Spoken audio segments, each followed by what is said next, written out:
Boa noite. Vereda Literária conversa hoje com o poeta e jornalista Carlos Ávila.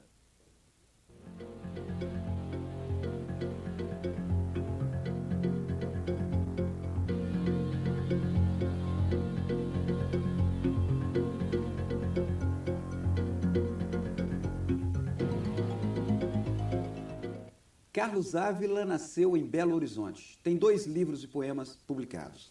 Aqui e Agora, de 1981, e Sinal de Menos, de 1989. Carlos Ávila tem um livro inédito, ainda em preparo, Ásperos. Colaborou em diversas revistas de poesia e de arte. Tem textos traduzidos e publicados no México, Uruguai e Estados Unidos. Atualmente é editor do suplemento literário do Minas Gerais. Tudo bem com você, Carlos Ávila? Tudo bem. Então tá ótimo. Carlos, gostaria de começar falando sobre a sua trajetória poética, que começou em Aqui e Agora, de 1981. Esse é o meu primeiro trabalho, né? Meu primeiro livro. Na verdade, embora ele tenha sido publicado em 81, eu comecei muito cedo. E já tinham 10 anos de trabalho aqui. Embora não tenha muitos poemas, né? Eu não tenho uma produção muito caudalosa, muito extensa e tal, mas aqui estão reunidos quase 10 anos de poesia, assim, de textos que eu já vinha fazendo e tal. Então esse foi um primeiro trabalho, que é um trabalho que tem uma marca assim, de experimentação, tem uma influência ainda da poesia concreta. Eu trabalho muito com silêncio, com o branco da página, né? Com um discurso mais fraturado, onde há quebras de palavras, há efeitos assim, certas técnicas, né, que advindas da poesia de vanguarda, né? Mas se a pessoa for ler o livro com atenção, né, no decorrer do livro, né, correndo as páginas do livro, a pessoa vai perceber que esse discurso, que tem essa base formal, essa raiz construtiva, inicial, ele vai se pessoalizando depois cada vez mais, e você já encontra poemas em que há no final desse livro assim, uma retomada do verso, mas de uma outra maneira, né, com extrema concisão, precisão e tal, e buscando já um dizer mais próprio, né? Agora, o livro que eu considero, que eu depois já conquisto uma dicção mais própria e que dou um salto para uma coisa mais minha mesmo, né, mais pessoal, é esse segundo livro, que é o Sinal de Menos, de 89. Que aí já é um outro bloco de poemas em que eu quer dizer, eu não abandono, vamos dizer, esses recursos todos, né, que eu já vinha explorando. O experimentalismo. O experimentalismo, essas técnicas advindas da poesia de vanguarda, mas também da poesia como um todo também, né? Mas acrescento, vamos dizer assim, um tom bastante pessoal, né? Mais, podia dizer assim, mais, vamos dizer assim, uma certa medida confessional também. Vai mais o biográfico. Mais autobiográfico, em que o autor se coloca mais dentro do texto. Embora exista, só um minuto, embora existam também vários textos, tanto nesse livro quanto nesse aí, que são poemas, que é um tipo de poesia que eu fiz muito também, que é o poema sobre o próprio poema, uma poesia mais metalinguística também, que se volta sobre o próprio objeto de trabalho do poeta, né? E agora eu estou procurando já direcionar esse trabalho para uma outra vertente, né? Que seria mais do dizer mesmo e tal, de uma recuperação maior semântica e tal, que é esse trabalho que você citou aí, Ásperos, né? Está com esse nome provisório, mas eu acho que ele está ficando já definitivo, que eu já estou convivendo com ele e assim, achando que ele está dando mais o tom mesmo desses poemas. Então, quer dizer, aí já estou dando um terceiro salto, né? Quer dizer, como eu te falei, quer dizer, tem essa primeira coisa que está no Aqui e Agora, né? Que é o início, que é a raiz, que é a coisa que evidencia mais essa influência, e o Sinal de Menos, onde se há uma certa conquista, né? De um tom, né? Mais próprio, mais pessoal, e esse agora em que realmente a busca de um dizer mesmo, né? De uma poesia mais semântica também. que recupere o semântico. Quando você fala em metalinguagem, isso é um assunto que eu gosto muito, eu te pergunto uma coisa, por que ao invés de falar da noite, das estrelas, das mulheres, o poeta se volta também para falar sobre a própria poesia? Como é que você vê isso? Seu depoimento pessoal sobre a metalinguagem. Eu acho que isso é uma decorrência do tipo de trabalho, né? Eu acho que quando você trabalha um pouco voltado para a raiz mesmo, né? Para a origem do texto, que você tem uma tensão, uma tensão para o próprio esqueleto, para a própria estrutura, né? Para o próprio mecanismo do fazer o texto, quando você tem essa preocupação muito evidenciada no seu trabalho, é natural que ocorram muitos textos, né? Que o poeta até naturalmente faça bastante textos voltados, reflexivos, né? Sobre o próprio trabalho, né? Sobre o próprio dizer, fazer poesia, né? Então acho que é um pouco por aí, quer dizer, se você for ler esses meus poemas, mesmo quando eu estou tratando de um outro assunto, né? Acho que fica muito evidente essa mecânica do texto, né? Quer dizer, eu acho que os próprios recursos, a maneira como eu organizo esse texto e tal, evidencia esse caráter né, do fazer poesia, né? Quer dizer, da preocupação com a própria com o aspecto estrutural, né, do texto, né? Com os elementos técnicos, né, de composição ficam bem à mostra. Né? Certo. Você falou do aspecto biográfico dentro da sua obra, e eu sei que eu não quero chamar a entrevista para outra pessoa, mas você é filho do poeta Afonso Ávila, e certamente ele deve ter influenciado a sua formação poética. Como é que foi essa sua relação filho e pai no encaminhamento da poesia? Isso é interessante porque quando você... Quer dizer, sendo os meus pais, não só o Afonso, a Laís também, né? Ela é escritora também, crítica, ensaísta. Quando você já nasce nesse ambiente, né? Nesse universo, quer dizer, a coisa já vem por osmose, né?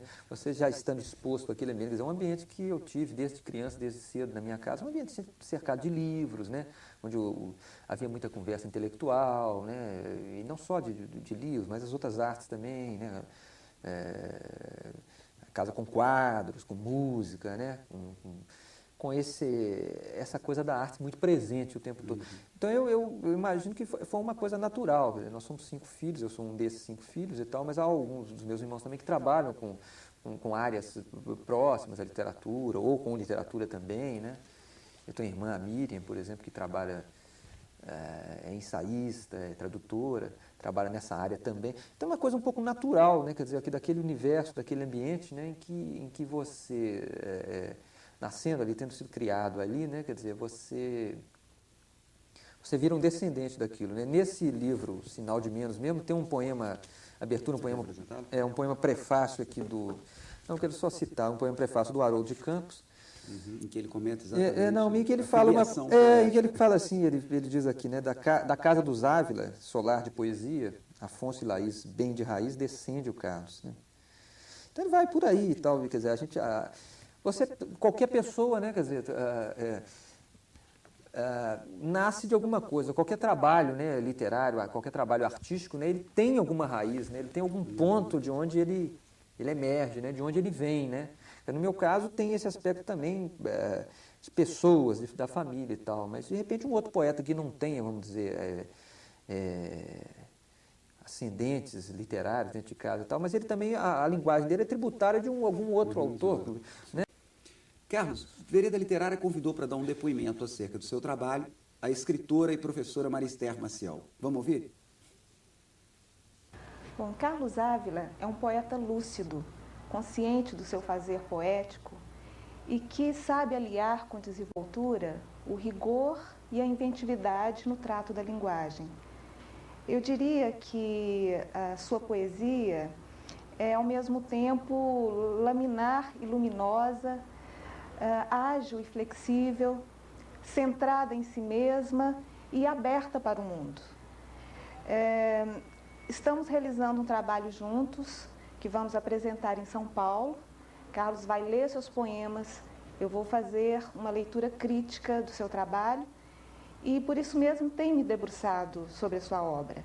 E posso dizer que, percorrendo a sua trajetória poética desde a década de 80, quando ele publicou o seu primeiro livro de caráter mais experimental, mais construtivista, né? E até hoje, quando vem realizando, né, uma poesia com a maior densidade verbal, Carlos Ávila conquistou uma dicção própria, uma dicção peculiar, né? Mas sem por isso deixar de incorporar outras vozes poéticas e sem deixar de dialogar criativamente com o legado dos seus precursores.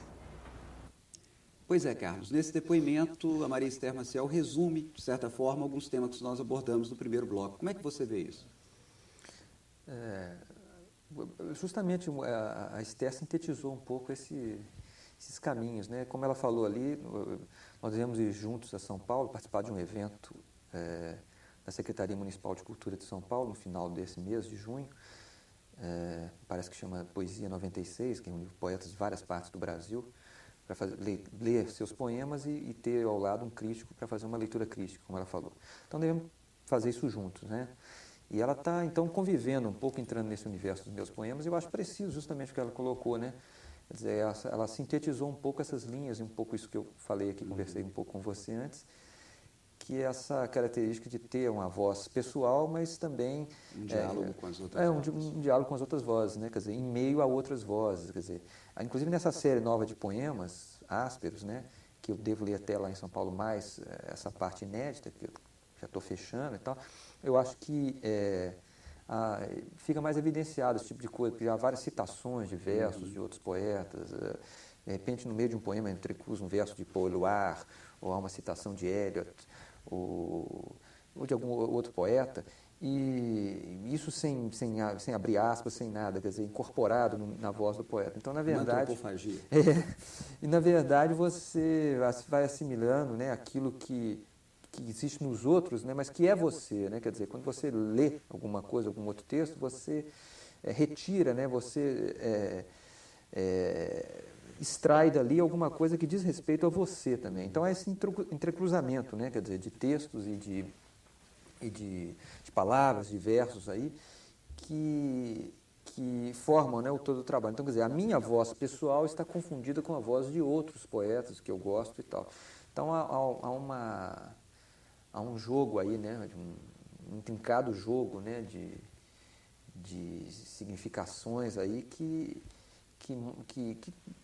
onde você monta uma trama, né, uma espécie de uma trama, né, um jogo. Na literatura brasileira, quem que você identifica, não como influência naturalmente, mas com obras com as quais você se relaciona, que autores você se relaciona mais a miúde, mais...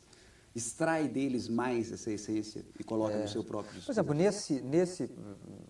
nesse último trabalho, eu acho que, quer dizer, como já tinha um pouco, esse título aí, né, do Sinal de Menos, por exemplo, já foi extraído do poema Orelha do Drummond, né, quer dizer, então, Drummond seria uma das grandes referências, né, e tal, dialógicas, né, minhas, né, tem essa coisa do Drummond. Eu acho que nesse último trabalho tem muita coisa, eu acho que há uma proximidade com o Drummond. Agora, obviamente, estão presentes leituras de outros poetas, né, quer dizer, que me alimentaram, né, para procurar meu caminho. Quer dizer, os irmãos Campos, por exemplo? Os irmãos Campos, Murilo Mendes, João Cabral de Melo Neto, Manuel Bandeira, vários poetas, além de outros poetas também de outras línguas, né, por exemplo, que eu gosto muito, por exemplo, Baudelaire é um dos poetas meus preferidos e que eu acho que recebi um pouco de influxo da leitura né, da poesia de Baudelaire, Paul Éluard, Garcia Lorca, ou alguns outros, né, de um espectro bem amplo, né, que alimentaram, né, essa expressão, né. Carlos, um poema, o último poema seu do livro aqui agora, ele é resumidor de uma visão de mundo da poesia. Eu vou apresentá-lo e gostaria que você comentasse particularmente um item. Concursos, prêmios, suplementos, movimentos que não movem nada, a gorda glória, a fama fácil. Difícil é ser, verbo que ninguém conjuga mais. Poesia subentende vida, para que sobreviva. Graças aos céus estou vacinado, imunizado contra a chamada literatura brasileira. Uma grande piada sem graça. entre tantas outras, nesse país de paroleiros.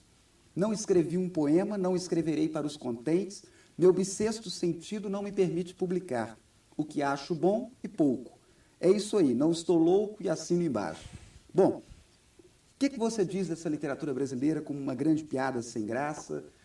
Como é que é a sua... Não, curioso é o seguinte, esse livro aqui agora, como eu te falei, é um livro de poemas extremamente sintéticos, experimentais, visuais e tal. E, curiosamente, eu fecho esse livro com um texto longo, que é esse texto aí, que é um texto que é muito metalinguístico, que é uma certa plataforma, né, do poeta do comportamento do poeta. Né? Quer dizer, ele corresponde a um determinado momento da minha vida, a um determinado momento, a uma determinada visão. Que era uma de mundo, né? à verborragia a essa... tradicional, vamos dizer assim. Também a isso também, né? Quer dizer, essa coisa do derramamento, do discurso frouxo, vazio, né? Que inclusive não está só no universo poético, está no universo político brasileiro também, né?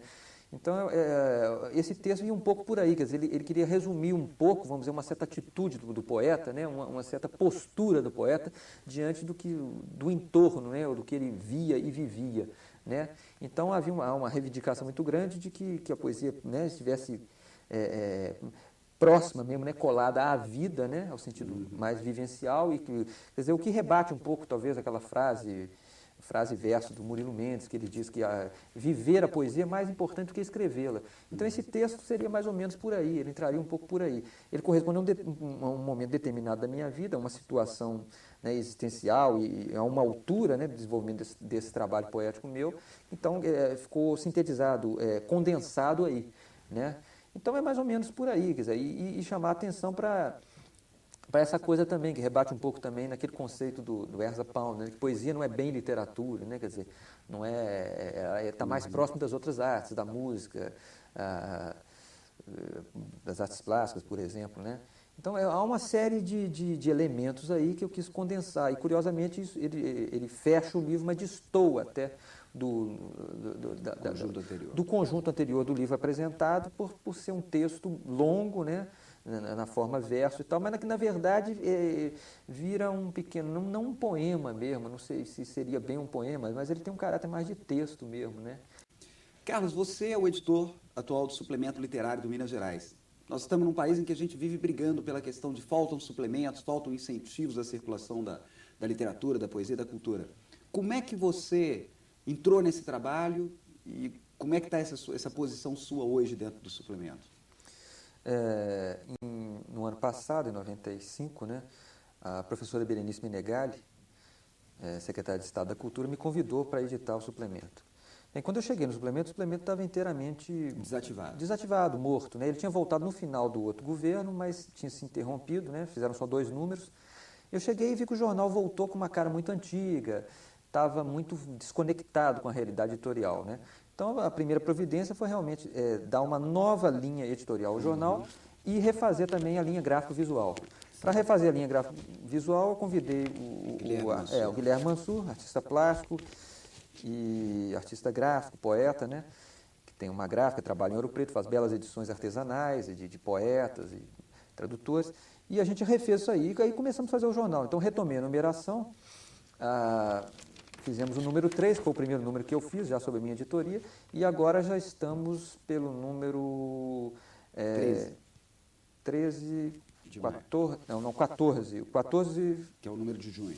14 vai ser o de junho, que já está para sair agora. O suplemento literário é bom que se diga, né? Ele é um jornal que foi criado na década de 60, né? Pelo escritor Murilo Rubião.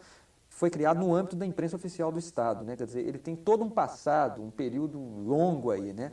E depois é que ele foi recriado, foi trazido para a Secretaria de Estado da Cultura, né? Mas eles repassaram o jornal para lá, mas não deram muita estrutura. Então, nós estamos fazendo esse trabalho quase do zero, né? Começando a dar novamente credibilidade ao jornal, né? A refazer o jornal, né? Até no nível material, né? Ok, e você tem ouvido comparações históricas, tipo o suplemento literário anterior e o atual suplemento literário? Sempre se faz essa comparação, né? Às vezes se faz essa comparação, né? Mas na maioria das vezes, o que eu tenho sentido é uma boa receptividade a essa nova fase que eu estou desenvolvendo lá. Porque, na verdade, o jornal estava muito morto, né?